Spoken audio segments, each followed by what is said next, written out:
àgbáríjọpọ̀ àwọn ọmọ Òkè-Ògùn ni wọ́n pèsè sínú gbọ̀ngàn ńlá ìlú Òkè-Ò lánàá òde yìí láti foríkorí fi kùn lókun fi orí ìkòkò sọ ọ̀ọ́dúnrún lórí bí agbára bí yóò ṣe yí ọwọ́ padà tí ọwọ́ yóò yí ọwọ́ padà tí ipò gómìnà tí yóò wá sí agbègbè Òkè-Ògùn gẹ́gẹ́ bí ìwé ìròyìn Across Nigeria News gẹ́gẹ́ bó sì kọ jáde. Àgbáríjọpọ̀ àwọn ọmọ bíbí agbègbè Òkè-Ògùn pẹ̀lú Ìbàràpá ni wọ́n péjú pésẹ̀ o sínú gbọ̀ngàn ńlá ìlú Òkè-Ò lánàá òde yìí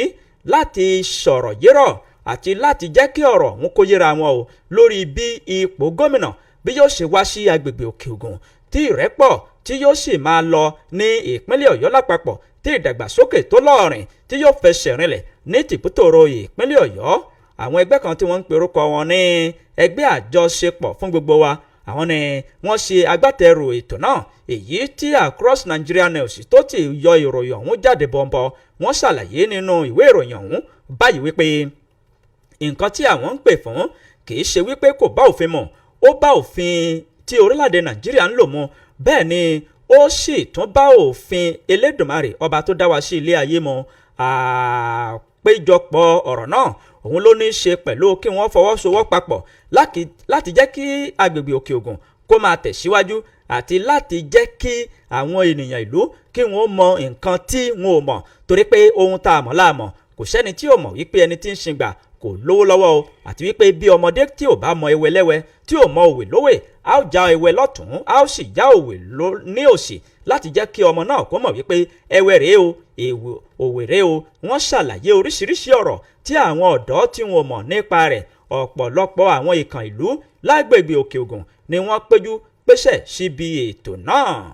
Nínú wọn la ti rí dókítà Kọ́sìm Àyẹ́ndòyè tí dókítà Tajudeen Yunus Ààrẹ tó ṣojú fún tó sì gbé oríyìn fún gbogbo àwọn ọmọ bíbí agbègbè Òkè-Ògùn pẹ̀lú àwọn ẹgbẹ́ ọ̀hún. Bẹ́ẹ̀ ni a tún rí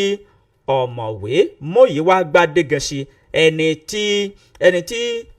ó jẹ́ alága fìdíhẹ́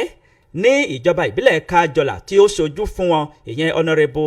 Tírímìṣíù Alárápé. Nígbàtí ẹni náà tó ń sọ̀rọ̀ ó gbé oríyìn fún àwọn ọmọ bíbí agbègbè Òkè-Ògùn lọ́kùnrin àti lóbìnrin, ó sì pè fún ìfọwọ́sowọ́papọ̀ wọn nítorí wípé tí apá bá kún itan ètò hani nínú àwọn ènìyàn pàtàkì látún ti rí amójú ẹ̀rọ Rauf Ọláníyan Adérẹ̀mí tó ti fi ìgbà kan rí jẹ́ igbákejì gómìnà ní ìpínlẹ̀ Ọ̀yọ́. Nínú ọ̀rọ̀ àwọn ìkàn ìlú yìí, wọ́n rọ gbogbo àwọn ọmọ agbègbè Òkè-Ògùn wípé kí wọ́n fọwọ́sowọ́papọ̀ lásìkò tá a wà yìí, kí wọ́n má ṣe ẹlẹ́yàmẹ̀yà tàbí ẹlẹ́sìnmẹ̀sìn. Bẹ́ẹ̀ kí wọ́n mọ̀ wípé bí òjò bá ń pa ọ̀kín ọ̀rẹ́, gbogbo ọ̀rẹ́ ni èjì ń pa o. Ìyà àti nǹkan tí àwọn ń sọ yìí, ìyà náà ó ń jẹ gbogbo agbègbè Òkè-Ògùn. Bẹ́ẹ̀ ni Ìbàràpá náà àwọn náà ń fara káásá nínú ìyà náà. Nínú ọ̀rọ̀ wọn, wọ́n pè fún ìfọwọ́sowọ́papọ̀ pẹ̀lú ìṣọ̀kan láti jẹ́ kí kinní náà kó bọ́ sí ojú rẹ̀, kí wọ́n sì má ṣe sọ̀rọ̀ èyí tó ní ṣe pẹ̀lú ìfàsẹ́yìn fún agbègbè Òkè-Ògùn. Ìwé ìròyìn Across Nigeria News ó kọ ìròyìn náà ó gùn rẹpẹtẹ, ẹ lọ mú kẹsìrí ẹ̀ níbẹ̀.